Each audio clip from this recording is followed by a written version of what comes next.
What's up, everybody? Welcome to Tesla Fix. Today we have a very special episode because the Tesla bot is so great with the Generation 2, what Tesla showed.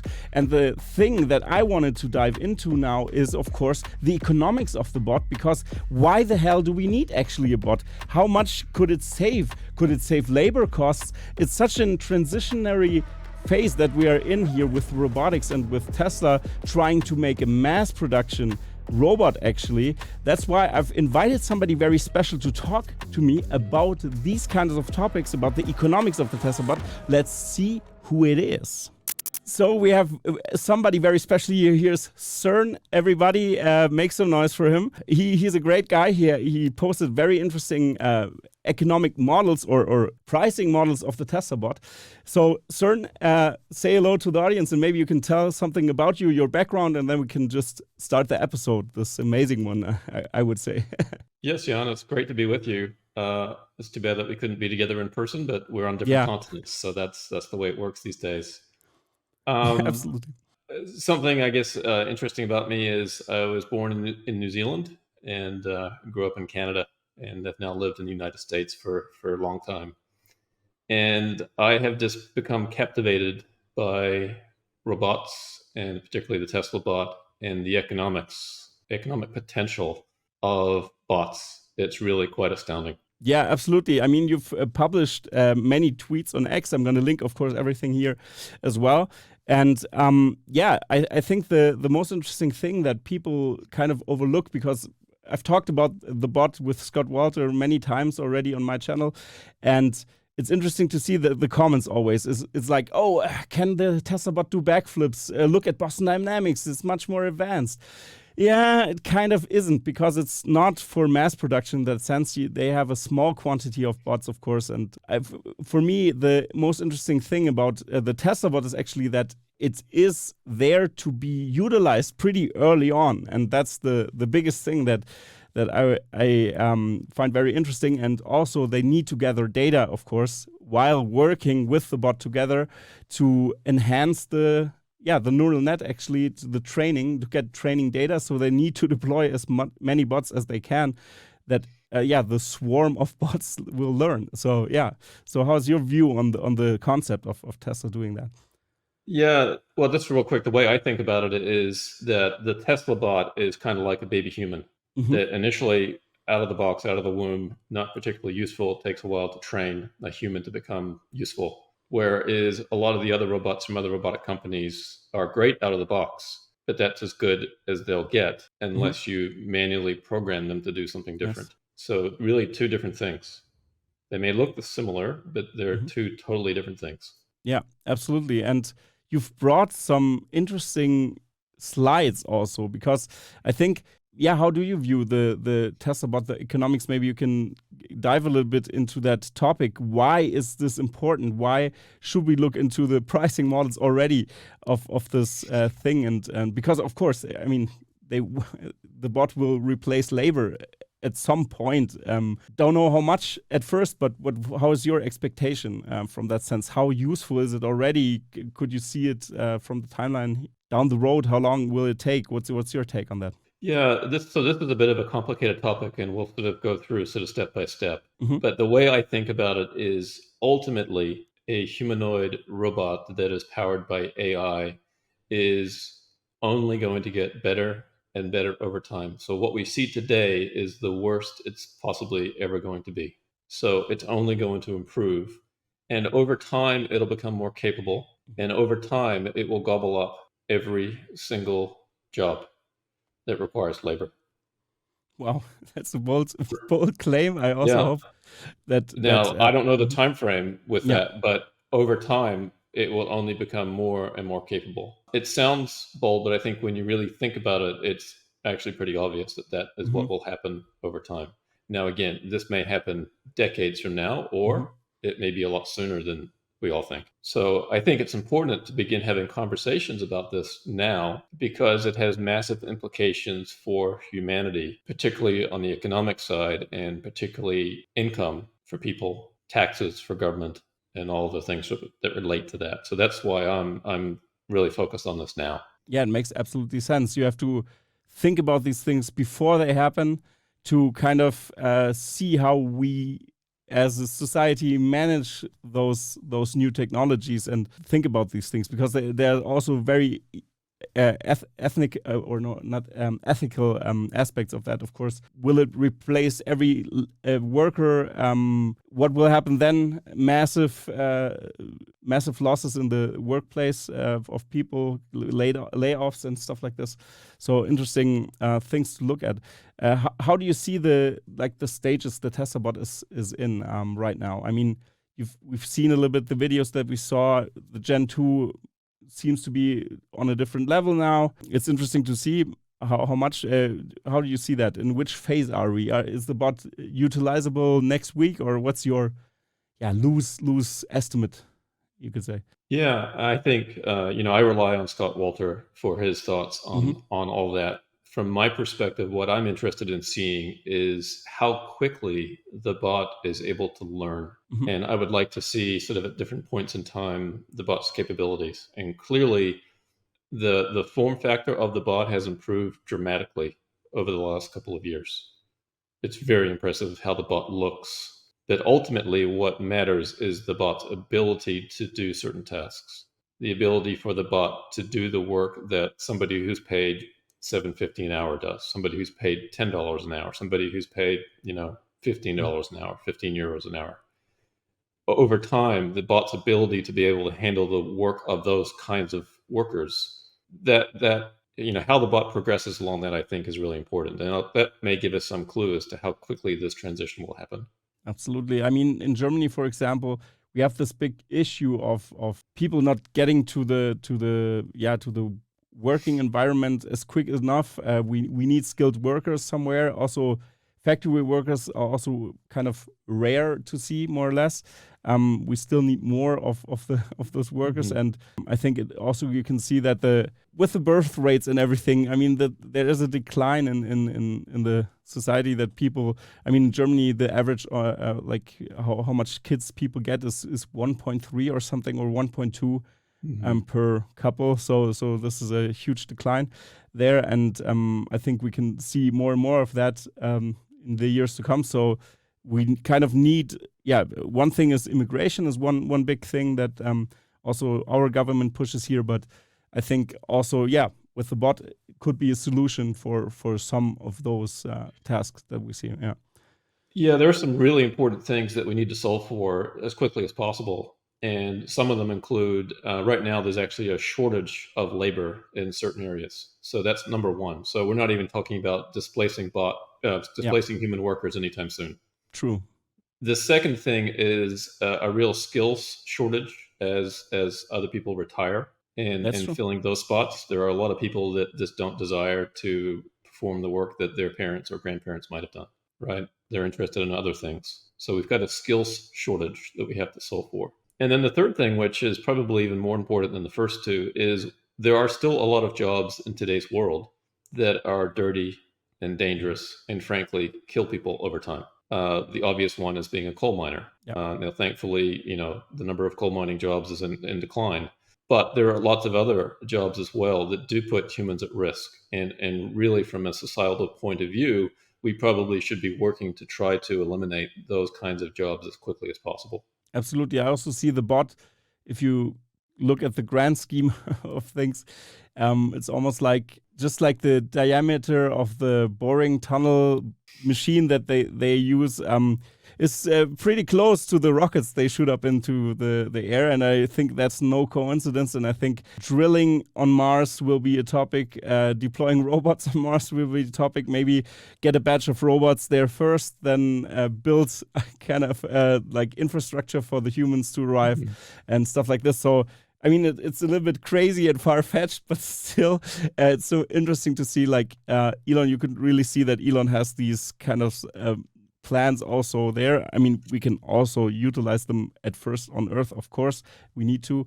And of course, the Mars has different weight specifications for the bot then and everything else, but still the idea of a bot in space or going to dangerous places and actually doing that, not even just on Earth, but right. Mars. It's a pretty ridiculous idea, but I think it's fun to see how this unfolds. It makes sense, kind of. Yeah. Yeah, that makes sense so much, and just for the simple fact that the life support system for a bot is very different than it is for a human.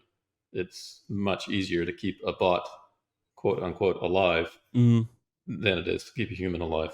And so I think that's very obvious that any space exploration that we do, Mars or otherwise, it would make sense to send in the bots first. yeah. Absolutely. Absolutely, it's super dangerous, of course. Yeah, so maybe we can start looking into the economics here, because I think you've provided here a very nice presentation as well, and we're gonna go through that. Yeah, and Elon kind of indirectly replied to one of your theses, where you've said before that, or maybe you can explain to the audience what we talked before Sure. we went live. Yeah. Yeah. So what we want to explore today, among other things, is just to see whether Tesla should sell the humanoid robot, or offer it as a subscription, robots as a service. But the Elon comment there from the summer was regarding a economic model I did for Tesla's future robotaxi network. Hmm. And James Dalma made a comment on my post, and this is Elon's response to James's comment. And I included it here because the economic model for Optimus is even nuttier than the robotaxi opportunity. And the reason is that the number of robots that can be deployed in the world or in the universe is a lot more than the number of autonomous vehicles. We don't need a billion or 2 billion autonomous vehicles. Hmm. Or maybe we need a billion, but we don't need 2 billion. But we can Hmm. easily have 2 billion, 5 billion, 10 billion or more robots. And so I'm stretching Elon's comment a little further here and suggesting that the same thinking applies here, that few understand this opportunity. And I think to the degree that more people are beginning to think about this, I think that that would be a positive thing. Yeah, many people think that you can just order the bot one day and it's gonna cost like 15K or 25K. And yeah, how do you see that? Do you see that this will come into fruition first, or do you see a totally different plan there from Tesla? I see a different plan, and I'd like to walk you through why. Perfect. Then we can do that. Should I switch Yep, over to the next slide? please. Yep.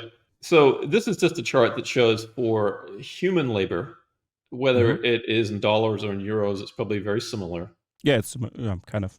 right? So if you pay somebody, for example, in the middle of the chart, $15 an hour or 15 euros an hour, there are other costs besides the wage. There's various taxes that the employer pays. There's various benefits. There's all kinds of other things that are lumped in. So the effective hourly labor cost is more like 22. Perhaps in Germany, maybe it's more like 25 or even 30.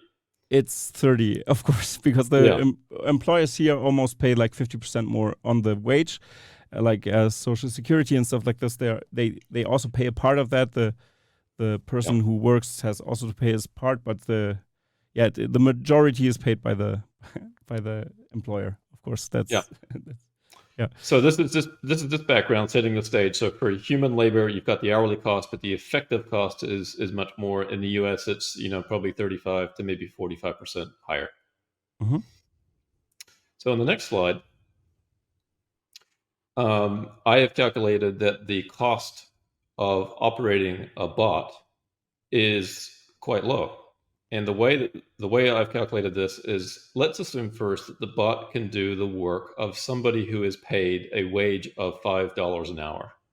Now in the US that's below minimum wage, but just use this as an example. The cost of a human doing that job using the previous chart is 728 an hour. The cost of the bot is about 380. Now, let's say the bot's capabilities improve and the bot can now do work, let's say at $10 an hour. Well, a human worker would cost almost 15 effectively, and the bot costs just over 5. So as the bot's capabilities grow, the difference between what the human costs and what the bot costs widens. And if you go to the next chart, you'll see an interesting thing. The savings for a bot is very close to the wage rate for a human. So, for Mm. example, at $15 an hour, the bot saves you almost $15 an hour. At $20 an hour, the bot saves you pretty close to $20 an hour. Mm-hmm. Now, again, I'll explain in a minute the assumptions that go into my pricing of the bot. Mm-hmm. But this was an interesting thing. It makes it very easy to say, okay, what are my potential savings? Well, you just look at the type of work that the bot can do and say, well, okay, there's a pretty good proxy for my savings. Now, it falls apart a little bit at the bottom end, but the opportunity you can imagine is at the higher end. Of If course. companies can save $40 an hour, 40 euros an hour, what an incentive that is, right? So let's explore that a little bit more and see I what that just looks wanted like. to slide in here for 1 second. Yeah. I think it's very astonishing and interesting here because this also implies, of course, that you can add a bot to your fleet or to your workers actually, and even in a mixed scenario, you save as much as the wage you can pay somebody else to do different kinds of tasks. That also maybe I think we're gonna see like a hybrid. I can really see that we have like some robots there at first, and then yeah, it's pretty interesting, the model. And also I want to highlight here for everybody who's listening now in the comments, maybe you can write your thoughts already on this type of chart, because I think it was very interesting. How do you see that? Do you agree with Cern here? I would love to hear your thoughts, so write it in the comments down below. But please, Cern, go on. I don't want to interrupt here. Yeah. Yep. No, this is good. I'm just trying to show you some of the results, and then I'll work back to the model behind it. If we go to the next chart. So the way I approached pricing the bot, whether it's pricing to sell or pricing for subscription, it's the same methodology. First of all, I wanted to calculate what the lifetime savings could be by using a bot. And let's just stick with the one in the middle, the $15 an hour, the 15 euros an hour. I calculated, and I'll show you the assumptions in a minute, that an employer could save $615,000 by using bots over the 10-year life of a bot versus human labor. I then calculated what I'm calling the implied bot price. And I calculate that simply by taking 50% of those savings. Tesla essentially sells the bot for 50% of the lifetime savings. In other words, Tesla is capturing 50% of the value of the bot. And the other 50% of the value goes to the company, the employer, purchasing the bot or renting the bot out, subscribing to it. And I'll show you in a minute again what went behind these assumptions.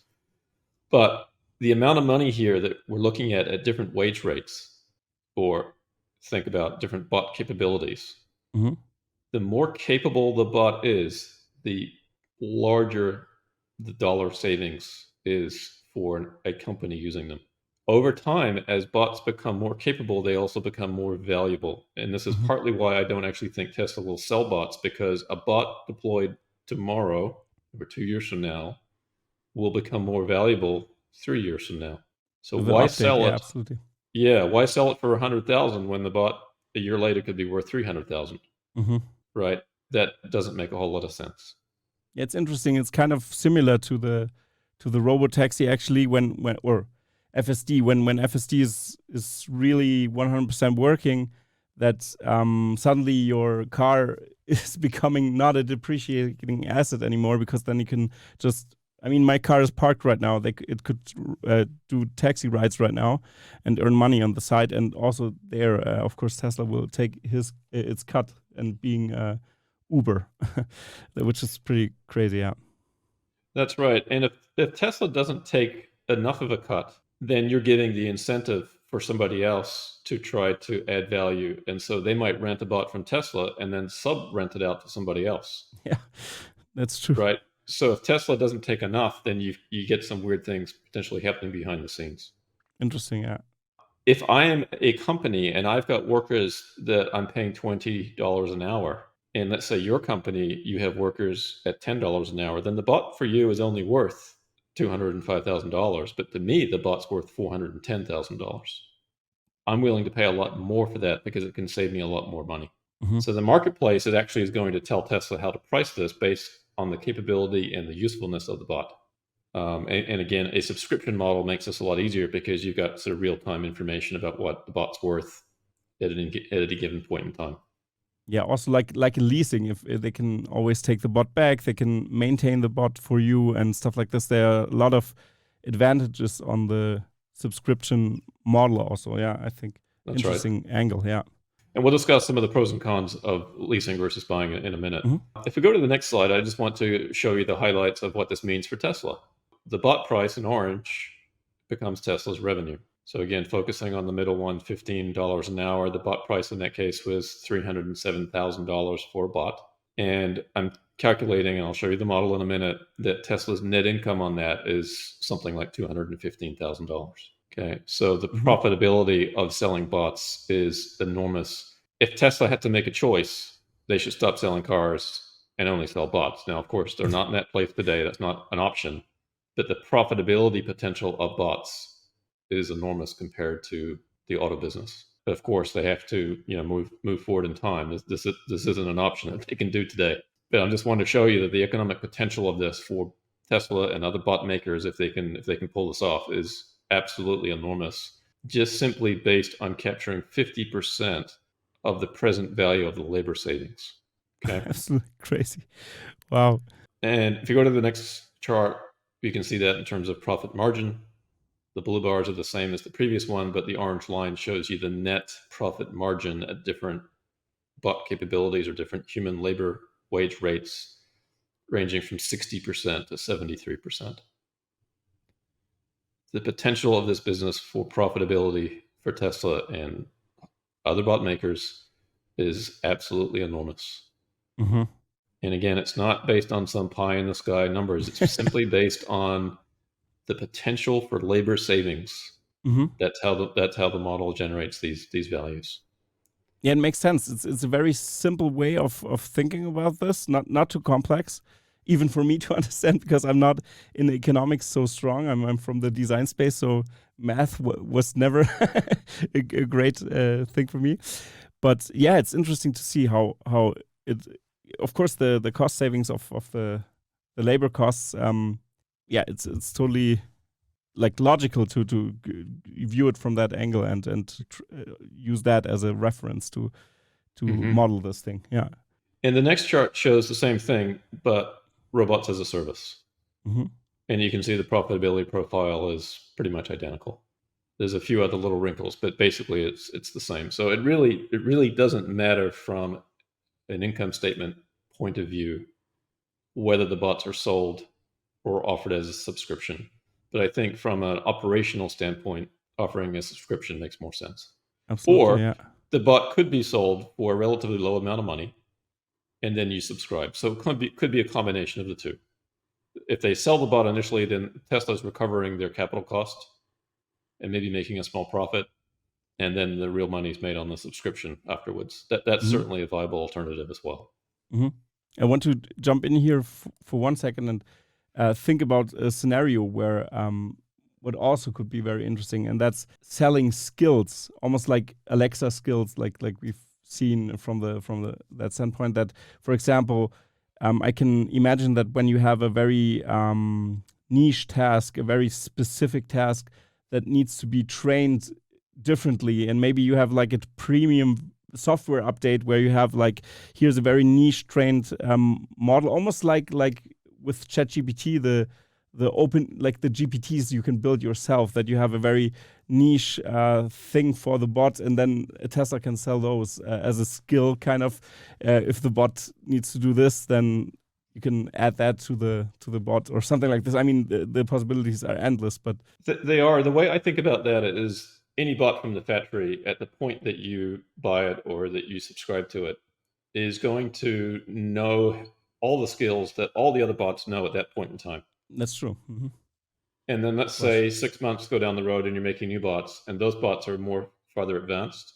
Those ones you might be able to offer at a higher price, but Hmm. the old ones you could too if you updated the software. So in order for there to be a difference in price, you would have to stop updating the software of those older bots. Hmm. And so that to me is one way that they could do that model.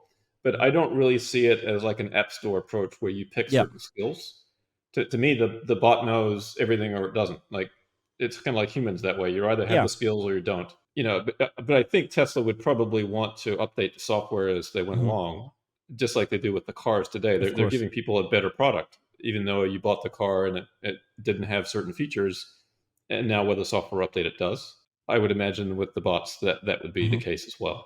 Yeah, that makes much more sense. I mean, that's the big USP of Tesla, of course, that their product, just like with the iPhone as well, that you have such a long period of updates. I mean, for the iPhone, for example, it's over 5 to 6 years sometimes, and this is absolutely unprecedented in the industry.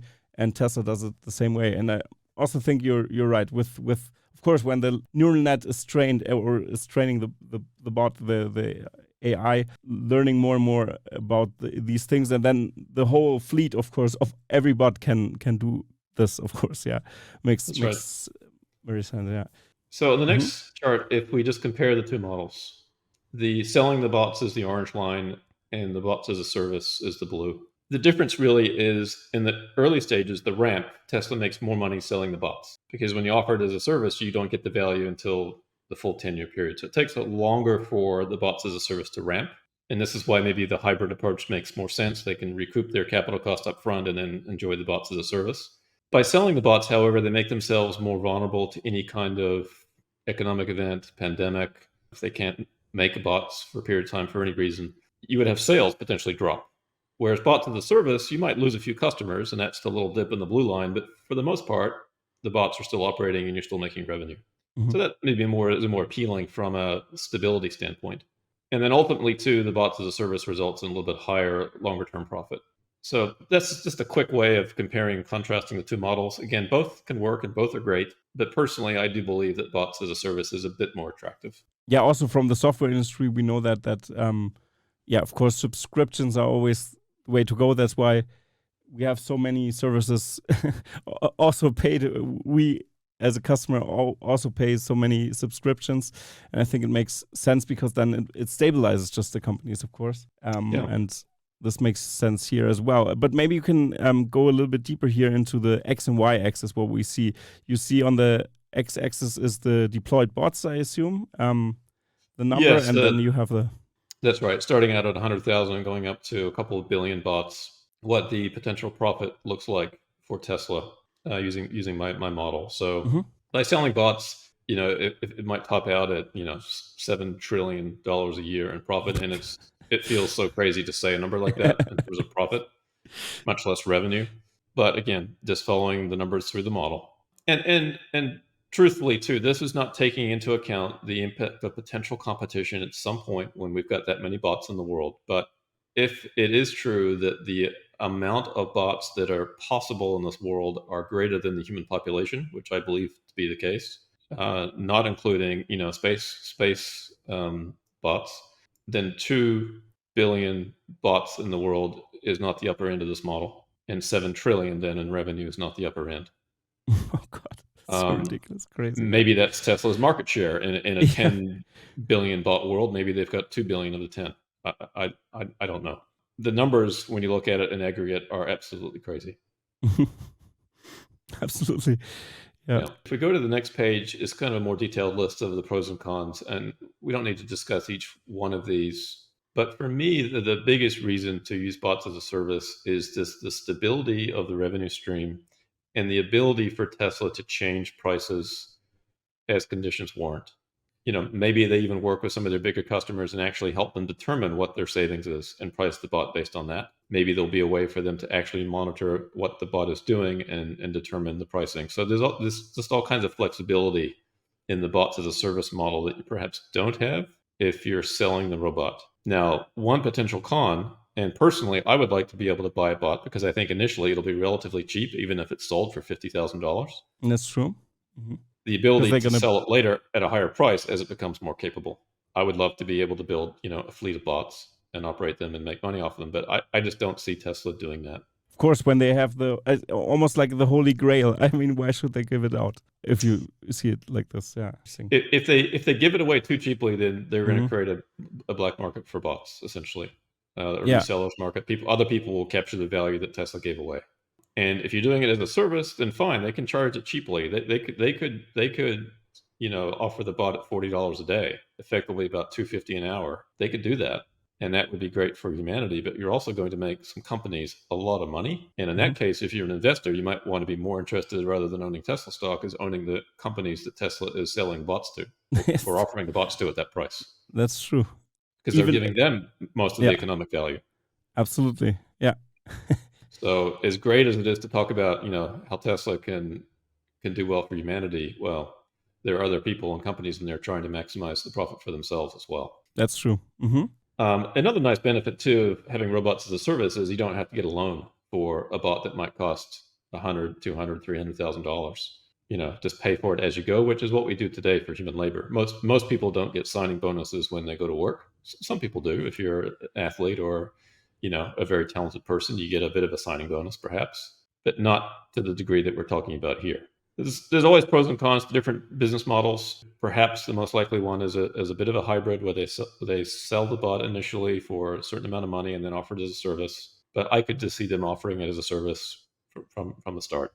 That would make a lot of sense. Also can see them having the control more over their fleet, or bot fleet at first, because they still have to iron out the nooks and crannies, and also like take them back at some point, or replacing them, and be more flexible. Almost like the concept of it's not the same, but for example, also the Tesla Semi is in a very, like, in a test phase almost with some companies, with Frito-Lay and PepsiCo. And I think they are working very close knitted together to actually see if everything is fine and everything works out. I think they're gonna do it in a similar fashion if they do it that way, that they work together with the company at first pretty tightly. Yeah. So if you move on to the next page, let's get into some of the details. And I apologize in advance for all the numbers, but this is how I build these models. Yeah, you have to look at them at some point. Yeah. Yeah. And this is the one that provides the support for the first chart that shows the hourly wage rate for humans. And let's focus on the middle column at $15. If a human works 40 hours a week for 50 weeks a year, that's a $30,000 labor cost. In the United States, there are other costs. There are Social Security taxes, Medicare taxes that are split by the employee and the employer. There's federal and state unemployment taxes. That's line number 3. And there are other benefits and costs, line 5, and I just put a flat 35%. That varies widely between employers. So line 6, the total taxes and benefits paid by an employer for somebody earning $15,000 a year is an extra almost $14,000, $13,695. So add that to the 30, and on line 7, you get the total cost per worker at about $43,695, which is $21.85 an hour as an effective cost for that person. Okay, so that's just sort of how I arrived at the cost for human workers. And if we go to the next page, now we're getting into pricing the bot. So if you look at a bot, the number of hours that the bot could work per day could be 24, but let's just say it's 20. The bot also can work 7 days a week, so it can work 140 hours a week. So right there, it has a massive advantage over a human worker. The bot could work 52 weeks a year, but let's just say it works 50. We'll give it a couple of weeks off. So the bot can work 7,000 hours a year. And again, in the middle column, the cost for an employer at $15 an hour, or effective cost of $21.85, is $153,000 to get humans to work 7,000 hours a year. Again, assuming no overtime. And if the bot can work or last for 10 years with some maintenance, then the total cost of hiring people to do the work that a bot could do would be $1.5 million over the 10-year period. Okay. Now I'm bringing in the implied bot price, and we'll get to that in a next table or another chart. The implied bot price at a labor rate of $15 an hour is $307,000. Okay, or a monthly subscription maybe of $26.50, $26.48. I'm adding into some annual bot operating costs, and we'll see what those are in a minute. But the total cost of a bot working 7,000 hours a year for 10 years is $522,000. So the difference is your savings. And that, in this case, is a cool $1 million. And again, as I pointed out before, the savings happens to equal or be very close to the human hourly wage rate of 15. In this case, 14.38. This is why I think the bots are so valuable, because they can work such long hours tirelessly effectively 3.5 times that of a human's ability. 3 shifts a day, 7 days a week instead of 5, right? So humans cannot compare to a bot. Assuming, again, the bot can do work that a person who's earning $15 an hour can do. That's the big assumption, but we see that coming, okay? Even if only initially the bot can do the work of somebody who's making $5 an hour, if there Yeah. were people making that kind of money, then the bot would still sell for over $100,000 and still offer total savings of $243,000. That's in the first column. So even companies in other countries, perhaps where labor rates are lower, would still be willing to pay over $100,000 for the bot. Yeah. Okay. Fast forward all the way to the right side of this chart. Now we're looking at $40 an hour. Okay. I think Ford and GM just negotiated labor rates of about 35. So maybe it's between Yeah. these two columns, between 30 and 40. In their case, the bot is worth between 615,000 to 820,000. And it would save them over $2 million over the cost of hiring people. Talk about an incentive for every single manufacturing company in the world to deploy bots, right? And they So, don't go on strike. Just the hardware strikes once or twice, and then you can replace some parts. Yeah, super interesting. right, bots always show up for work on time, never get sick. Now, they might require some maintenance, maybe some breakdown. You can just replace them with another one, no problem.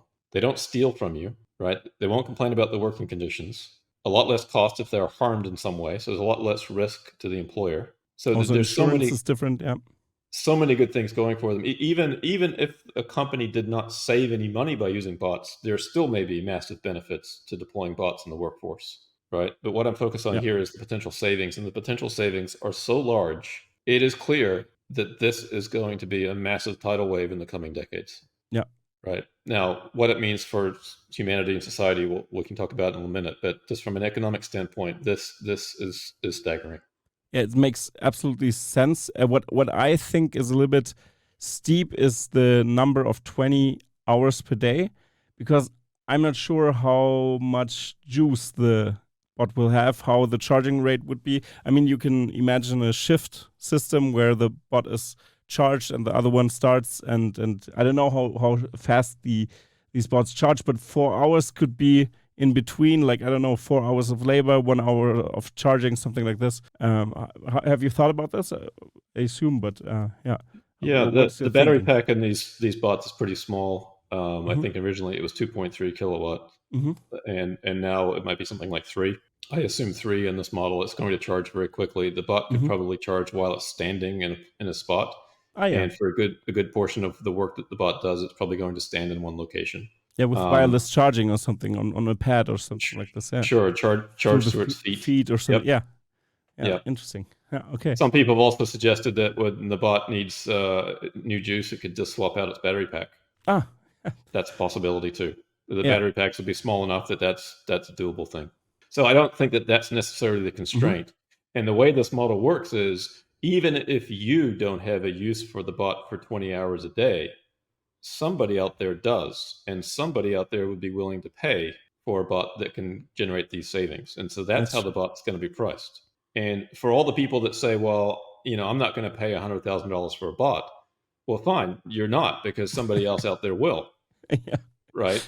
And maybe you don't have 20 hours of work a day in your home, but maybe you and 5 neighbors do, right? And then so suddenly that makes more sense, and suddenly you would be willing to collectively pay $100,000, 20,000 each for a bot that works in your house, 1/5 of the time. So there's Mm-hmm. all kinds of ways to slice and dice it, but basically the way to approach this is for something that can work 7,000 hours a year, what's your next best alternative? And right Yeah. now that's humans, and that's very expensive. That's true. Absolutely. So let's have a visual view of this chart for those that don't like all the numbers. The next page shows this graphically. So again, in the middle, the Optimus bot versus human labor, the cost savings. So the total bot cost over the lifetime at $15 an hour is $522,000. That's what the company would pay for the bot, but they would save more than $1 million. So you tell me what company wouldn't be, running at Tesla's headquarters to sign up for these. Like, it's just if these are the economics, if a bot can and the key is if the bot can do the work of a $15 an hour employee, then this is what it looks like. If the bot can only do the work of a $10 an hour employee, okay, fine. So the bot's not worth as much, but the savings are still huge. But the value exactly is still The value like the is bot enormous. is enormous. Yeah, absolutely. Right. Wow. And So even if interesting. it's in the US, the minimum wage $7.50, the savings over a $7.50 of a minimum wage employee, and frankly, minimum wage employees, the skill set there is not that high, right? Look at the savings; it's over $400,000 over the bot's lifetime. And I have to add something here because when you also look now at, for example, not only manufacturing. Now imagine Tesla bot with XAI's Grok integration. Now we have a talking Tesla bot, and now we have services that are different. Yes. For example, hosting somebody, talking to people, answering questions, being in meetings as an assistant. And now we are going up the ladder in pay also, because then you have a useful, utilizable person. Even in offices, it can make sense. I mean, of course, Yes. you don't need a bot for that. You could use a assistance in your phone or something else. But there are some scenarios I think where a deployment of a bot would make sense as an assistant, or yeah, we can also see that in the car, for example. The Tesla could also talk to you in that sense. But I think having a coworker on your side as an assistant who always listens to what you're talking about, learning from the stuff you're talking about, and then also utilizing that into learning from that and having like a fingerprint of the conversations you had, and then remembering stuff and pulling up information and stuff like this. I think that's super interesting as well.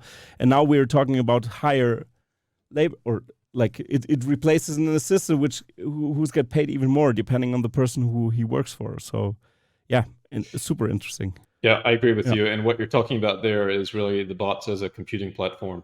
And that's Mm-hmm. a whole nother layer of value. I've made a post on X about that very idea a couple of weeks ago. So for those interested in that, they can check that out. But yes, Yeah, that please do. definitely is a big part of this. This is just not a big dumb machine that sits there and does work. Exactly. Yeah, that's what I mean. Yeah. Right? It's something that you can interact with, and for many people, it's something that they can have, some form of relationship with in terms of something that they can talk to, and it's a companion for them. For those that are, perhaps elderly and a bit lonely, this is an opportunity to really help in that area. There's all kinds of applications besides just on the manufacturing floor. Absolutely. Okay, so if we go to the next page, here's another painful spreadsheet with lots of numbers. Ah.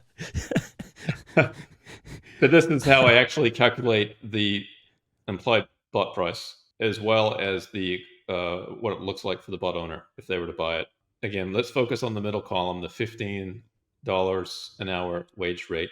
Okay, and I'm assuming again that the bot works for 20 hours a day, hours a week, 140. Number of weeks worked per year, 50. That's the 7,000 hours. So the total potential savings Mhm. for the bot that works at that is $105,000 a year. If the bot is capable of functioning for 10 years, and I use a 10% discount rate, then the present value of those savings is $615,000. And I'm assuming that Tesla keeps 50% of that. I've run the models where Tesla keeps 33%. I've run the model where it keeps 25%, and the numbers still look really good. But I think 50 seems reasonable, because if they go too low, then others are going to step in and capture the value for themselves. So that then derives a bot price of $307,000. And then for the bot owner, I'm assuming some maintenance costs, in this case about 6,000, charging costs of almost 500 a year, pretty minimal. And then I'm also assuming that when they deploy bots, that they also need some bot minders. You can't just set bots free in your factory floor. You need people to monitor them.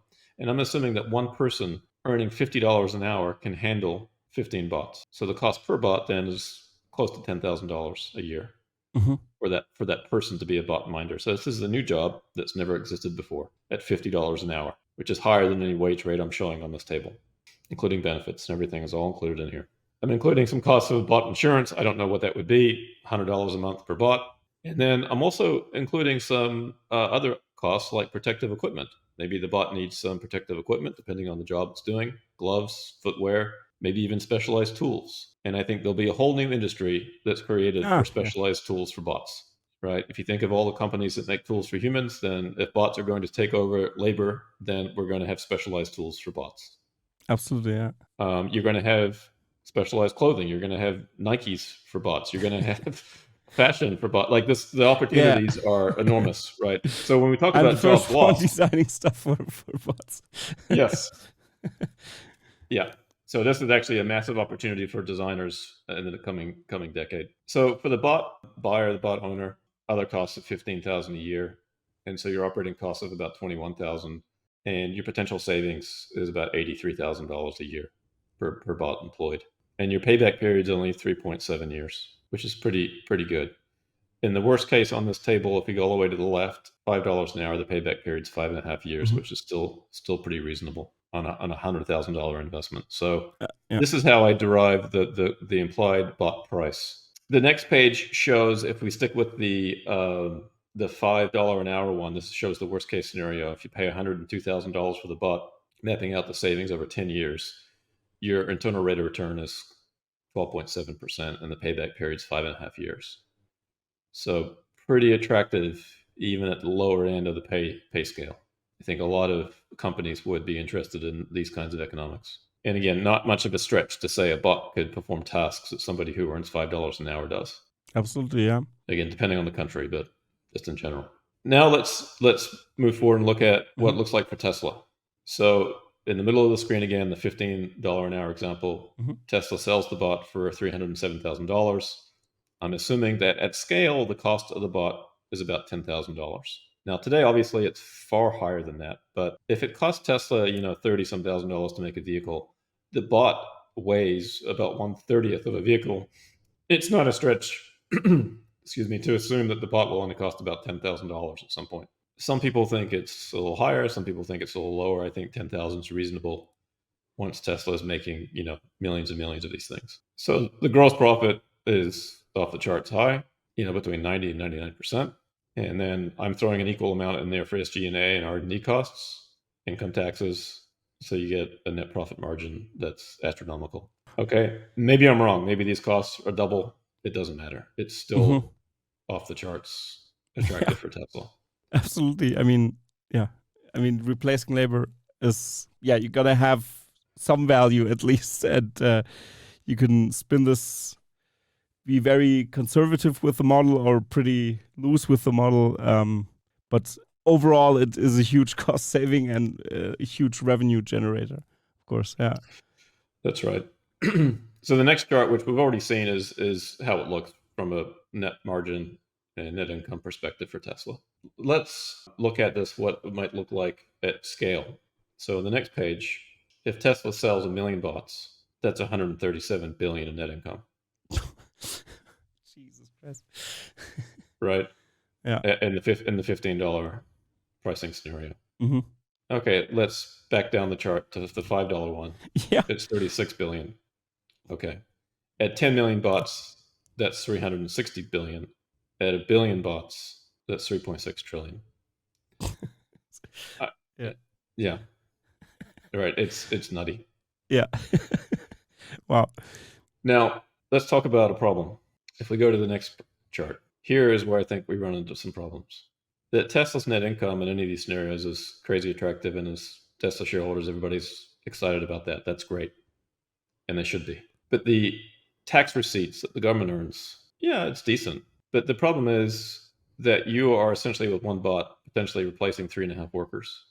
And a corporate income tax of 25% or whatever it is where you live is not enough to cover the lost taxes from those workers.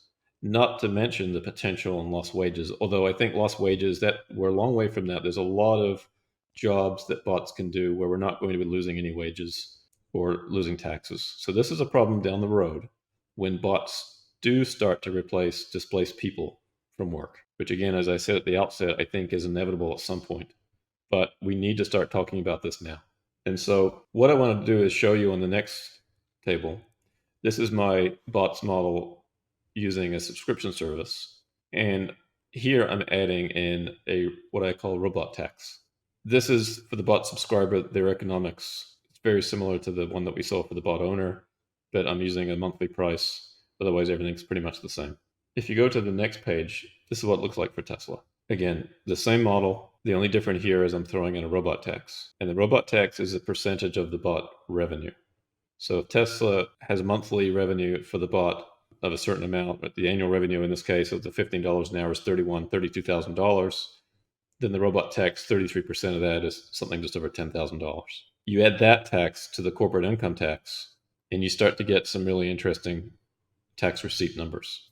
And if we go to the next page, it still looks really attractive from Tesla from a profit margin standpoint. They still make plenty of money. The profit margins are still pretty high. I think most people would be very happy with high 30s, low 40s, high 40 profit margins. Mm-hmm.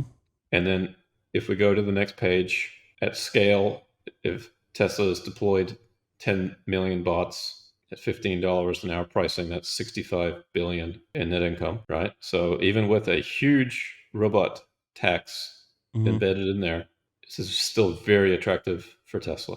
And then finally, here's how the tax receipt chart looks. Suddenly we're in a scenario on the next page where the government is making more money than Tesla is. Jeez. Right? And so suddenly you start to diffuse perhaps some political challenges that you might have if Tesla was the one making all the money. And I think this is something that Tesla should be thinking about. I'm sure they have very carefully.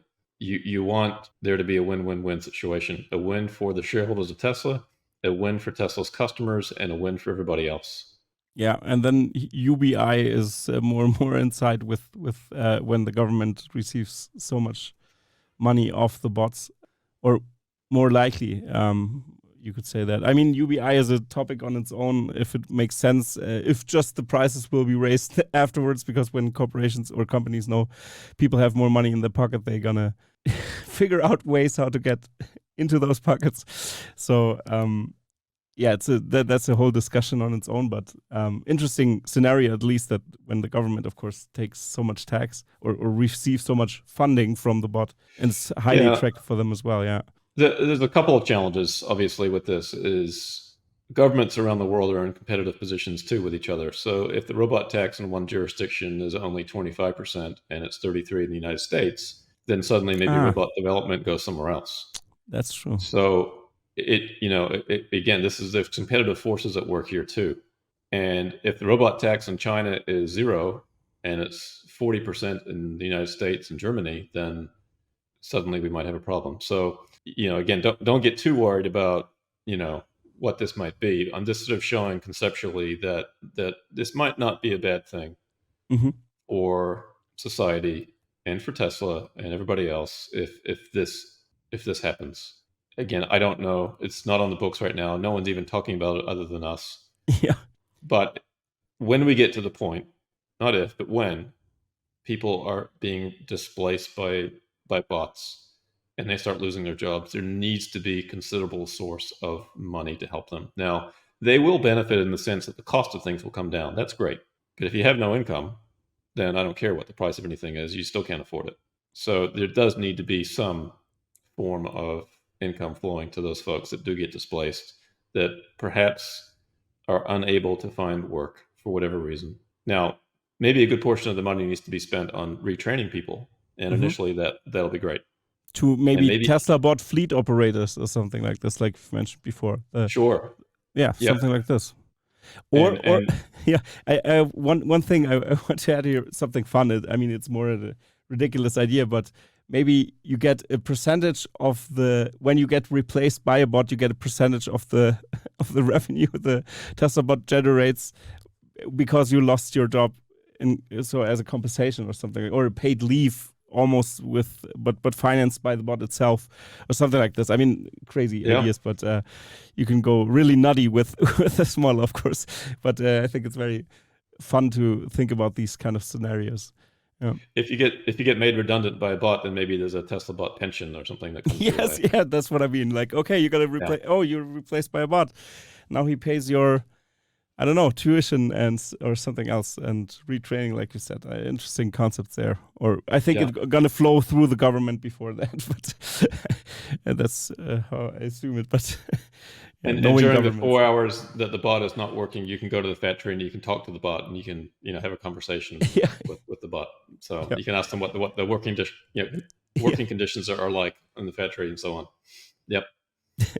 So anyway, this topic of taxes is a tricky one. I don't Hmm. proclaim to be any sort of expert on this, other than I'm sort of flagging this as a potential problem. If a bot can replace 3.5 workers effectively, then we are going to have potentially a tax issue. The government would be starved for funds. Now, some people would be excited about that, but I think the reality is that that might cause some serious problems and also a political problem for Tesla and other bot makers. The next page just shows a visual of the two different models, selling bots versus robots as a service. The taxes. This is the tax receipts. If I was a politician, I could tell you which one I would opt for.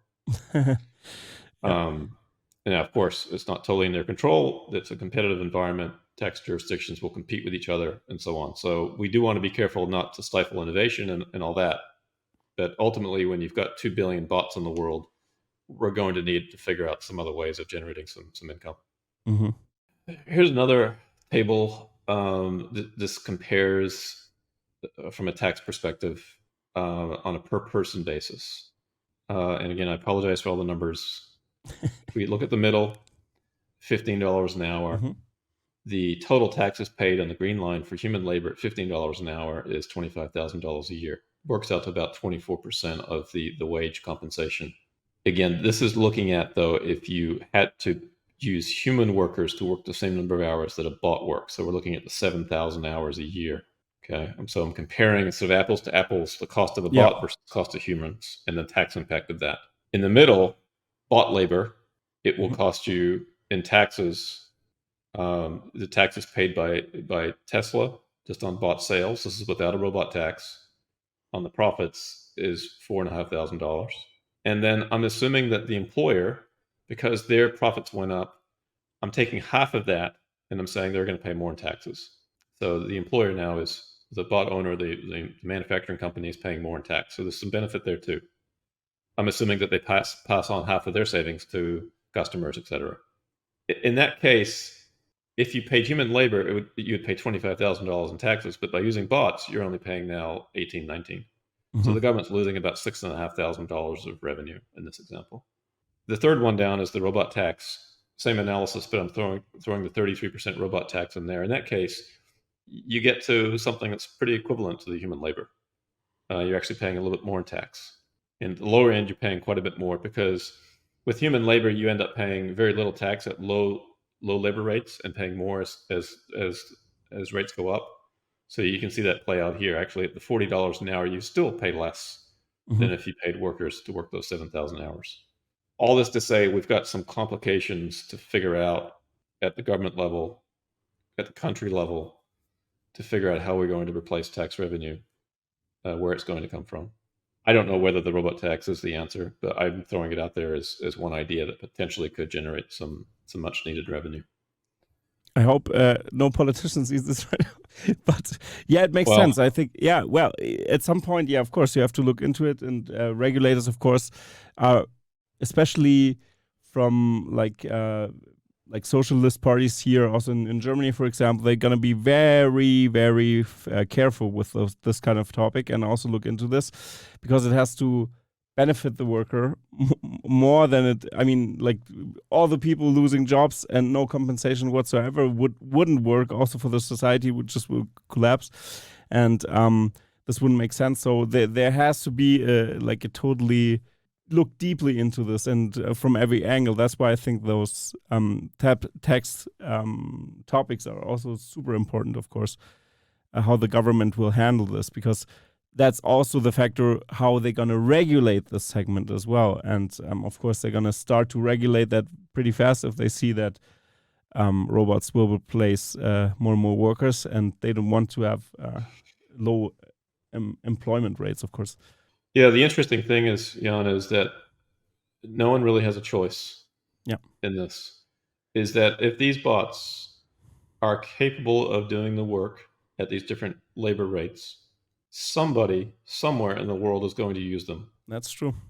And if Germany or if the US or any other country or any company decides not to, they're going to find themselves at a massive competitive disadvantage very quickly. Yeah, same with So AI and all this that's other right. technologies. Yeah, that's true. That's right. So you can kind of think of this as a game of economic warfare. And Mm-hmm. when a new technology comes along that helps the other side, if you don't figure it out, then you'll be at a massive disadvantage. And that's exactly what's going to play out here at an incredible scale that we've never seen before. We Absolutely. now have the ability to bring back, if we want to, we don't now, but we will have the ability to bring back every manufacturing job that we want. Mm-hmm. But it won't be for human labor; it'll be for bot labor, right? And so by doing that, you now have a more secure, perhaps, production of everything that a country needs. We don't have to rely on workers in other countries making things that we might need.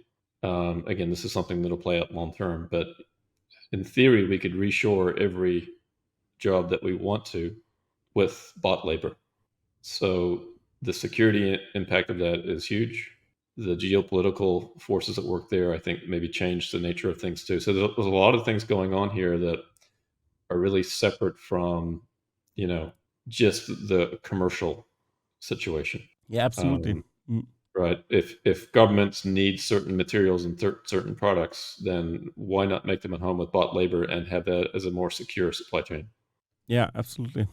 I mean, yeah, it's Yeah. it's totally interesting how this unfolds. And yeah, you've brought one more chart here that I wanted to pull up here. Yeah, this is just a visual for those people that hate Mm-hmm. all the numbers on a Yeah, spreadsheet. This is a visual including of me. the last Yeah. table. Yeah. Mm-hmm. So the three scenarios for human labor, there's the taxes that you would pay at different wage rates. If you just sold the bots with no bot tax, those tax receipts would go down. And if you had robots as a service with a robot tax, the tax receipts could be equal or higher, or close to. At higher labor rates, it's not quite as high. But that may be one approach to kind of holding things where they are now in terms of tax receipts.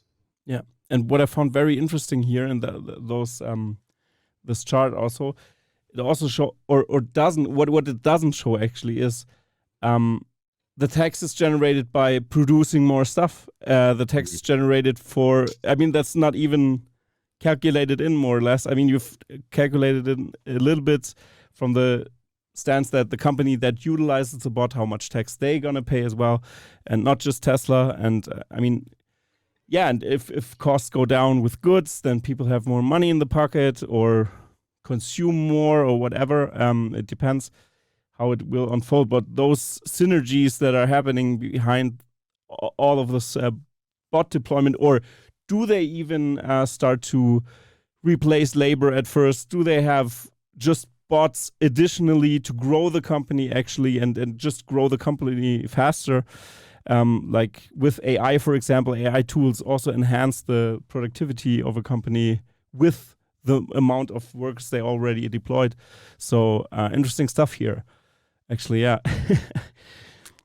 Yeah, it's going to be fascinating to watch how all this plays out, and there's steps in this process.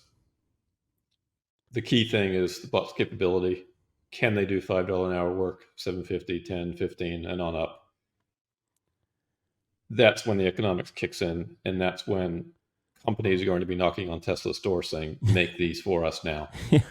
We want to buy." Right? If think Mhm. about if you are a company, for example, in the United States, Walmart has thousands of stores.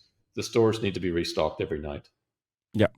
They have an army of workers in warehouses in the stores restocking. If you can do that with bot labor, the cost savings are absolutely enormous. There's so many different examples in the automobile manufacturing Mm. industry. The savings that these automakers can get from driving down labor costs might be the difference between survival or not. And so they have every economic incentive to deploy bots. And wouldn't it be ironic if Ford and GM and VW and Toyota were saved by deploying Tesla bots? Mm-hmm. Interesting. Interesting Might be thought. a hard pill for some Yeah. executives to swallow, but the Yeah. reality may hit them pretty clearly at some point. Yeah.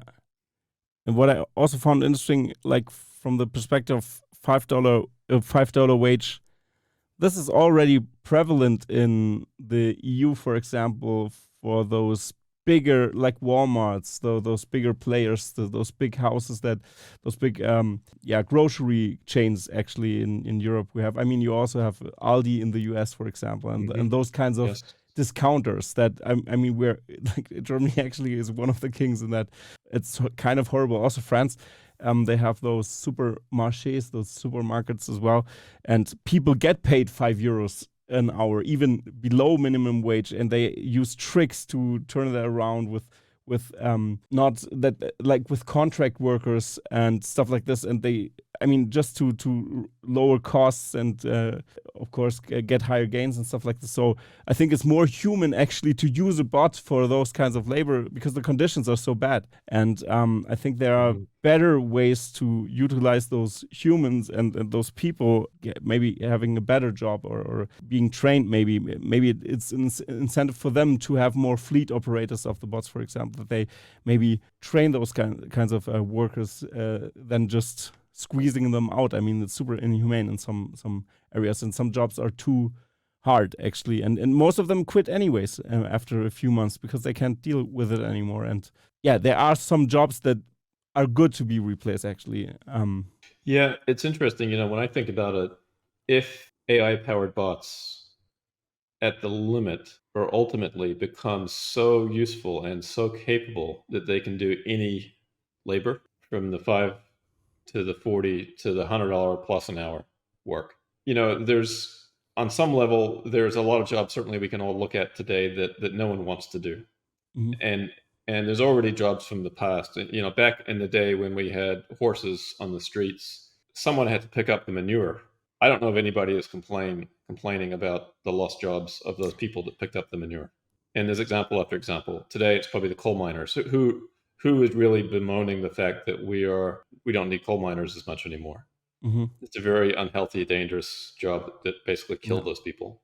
Lung cancer and everything, yeah. Right. So there's a lot of jobs today that we have in the world that really humans really shouldn't be doing. And so to the extent that we can get rid of those jobs, that's fantastic. But also it's a step beyond that. It's an opportunity to take humans and free them up from sort of forced labor to support themselves.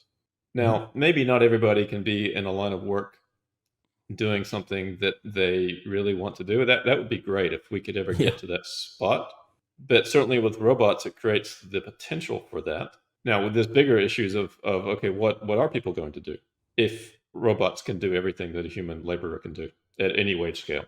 That remains to be seen. I don't have all the answers on that, but I do think that history has shown that humans will enjoy more leisure, and that perhaps we may actually be more human-like. That instead of being tied to machines and computers and devices all day, jobs, more creative jobs, that we actually have more time to spend with our friends and family and be human.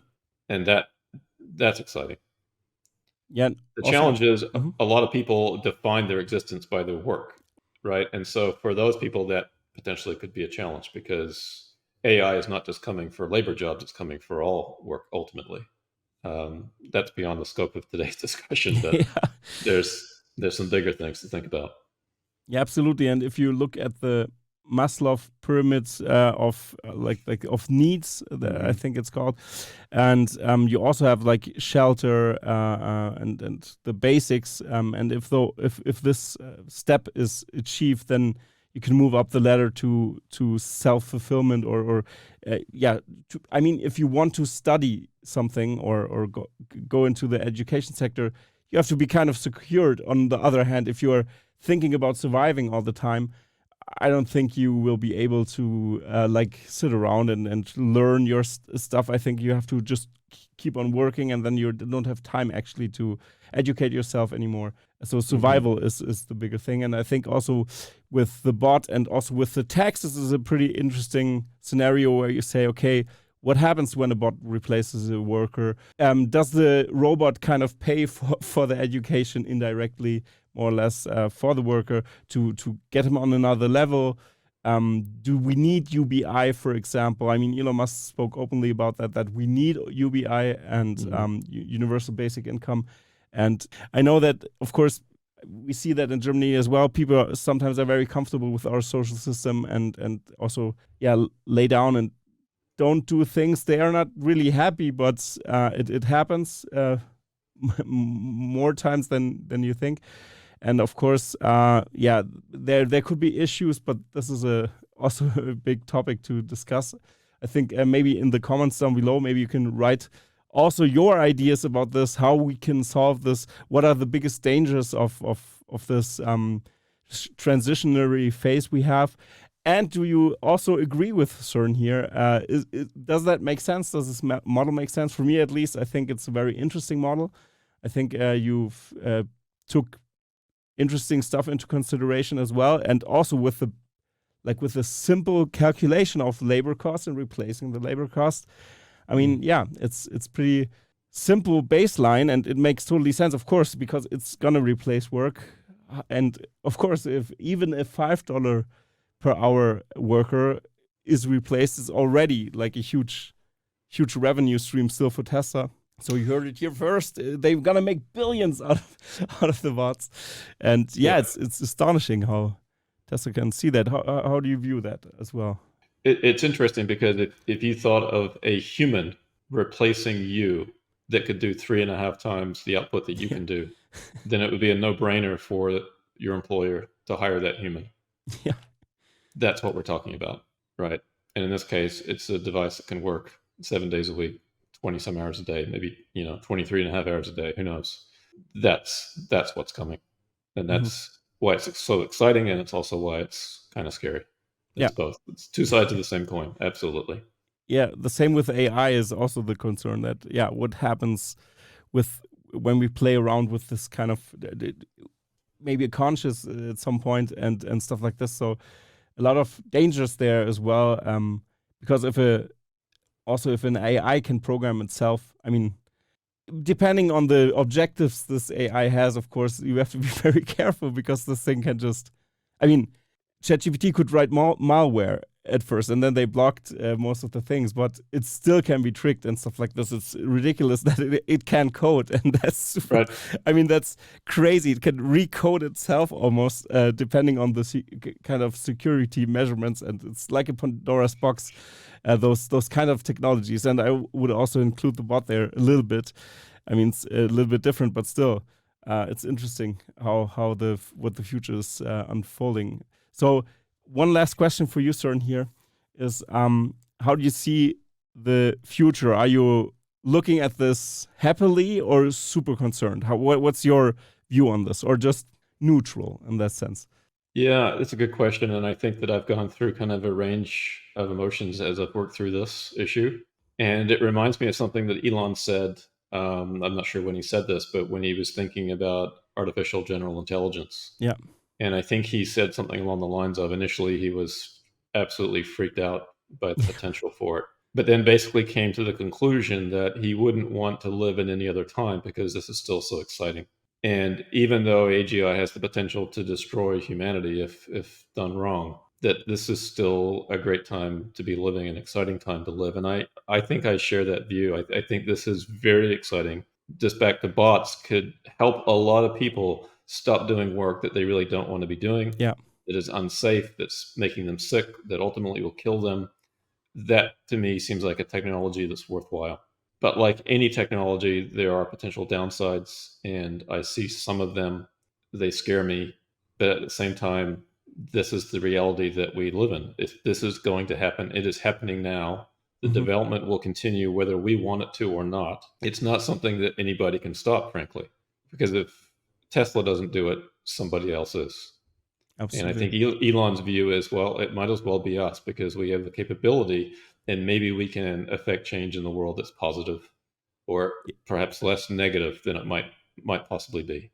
Also, the early mover defines very much, like, for example, just a not even close to be similar example is the North American Charging Standard. They just push forward, they just use their capabilities, push it through, and suddenly we had different kinds of plugs, but this one was the way to go because it was the most advanced, and the same with the bots. I mean, Boston Dynamics, for example, is a great company. I don't know if Elon should have bought Twitter, but bought Boston Dynamics instead or something like this. I don't know, just to get the talent. I mean, Boston Dynamics is cheap in comparison. Like it's some billions. If you buy something for 44 billions, maybe 5 billions aren't so too much to think about that. But still, Boston Dynamics in comparison, it's a different thing here. It's not about a deployable robot. It's still very early stage, and it's not the same. I mean, what people always miss about the bot is the brains of the bot. It's about the brains. The hardware doesn't even matter. And if you look at the hardware, they simplify things because they want to have a very, very cheap, easy manufacturing process that they can produce those things massively. And this makes also sense, of course. And it's a different. It's just a different kind of robot and goals they have, and it doesn't have to make backflips for now. Let's see what the future will unfold. But yeah, absolutely. Sure. So yeah, it's super crazy what's happening. Yeah, I'm excited. I'm excited to be kind of a bystander in this. This is a fascinating time. We're going to see some pretty phenomenal developments across the whole robotics space in the coming years. And from an economics perspective, I'm sort of out there saying, here's what I see. I know I'm going to be wrong. I'm not making any specific predictions, but directionally, in the models that I've created, a massive change is coming. It's going to be a very interesting one. Absolutely. Yeah. So, Cern, thank you very much for doing this great in-depth deep dive about the Tesla bot. Please, everybody, again, write something in the comments. I really enjoy the discussion there, and I think this is an important topic to discuss. So please add your 2 cents in the comments down below. Also follow Cern Basher on X, and also, look into his stuff. I think his models are very interesting. And he also has a very interesting FSD model that we're going to also talk about soon. So stay tuned for that. And while you wait, you can just check out his content on X as well. And Cern, maybe you have something for the end of the episode you want to plug, or you want to, like you are working on, or something that you want to tell the audience, or just closing words for this episode. Yeah, I don't have anything to plug. I just welcome all input and feedback. I'm here to learn and become better, and just try to think about these things more clearly. So I welcome all input. I try to respond to as many comments as I possibly can.